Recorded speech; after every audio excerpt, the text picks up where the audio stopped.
June মাসে ভারতের আদানি পাওয়ার লিমিটেডকে $437 million বকেয়া পরিশোধ করেছে বাংলাদেশ বিদ্যুৎ উন্নয়ন বোর্ড বিপিডিবি।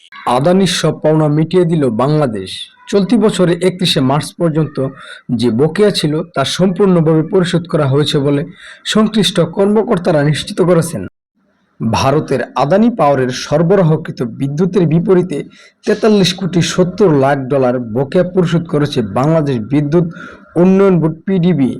এর মাধ্যমে কোম্পানির সব বকেয়া পাওনা মিটিয়ে দিয়েছেন বাংলাদেশ সরকার। চলতি বছরের 31শে মার্চ পর্যন্ত যে বকেয়া ছিল তা সম্পূর্ণভাবে পরিশোধ করা হয়েছে বলে সংশ্লিষ্ট কর্মকর্তারা নিশ্চিত করেছেন। বাংলাদেশ ব্যাংকের এক কর্মকর্তা জানান, এখন পর্যন্ত আদানি পাওয়ারের বকেয়া সবচেয়ে বড় কিস্তিটি পরিশোধ করা হয়েছে জুনে। এর আগে সাধারণত প্রতি মাসে কোম্পানিটি বাংলাদেশ থেকে গড়ে $9 থেকে $11 কোটি করে পেত।